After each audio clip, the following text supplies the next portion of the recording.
ආදර සැලසුම් සීන නෙවෙයි කිසිදා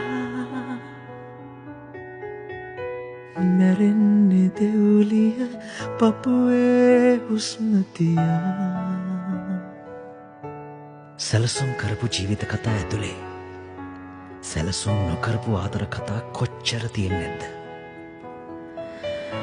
නමුත් ඒ ආදරය අත් නොහැරෙන්න නම් ඒ ආදරය සැලස්මක් වෙන්න ඕනේ. මා නිවෙනවා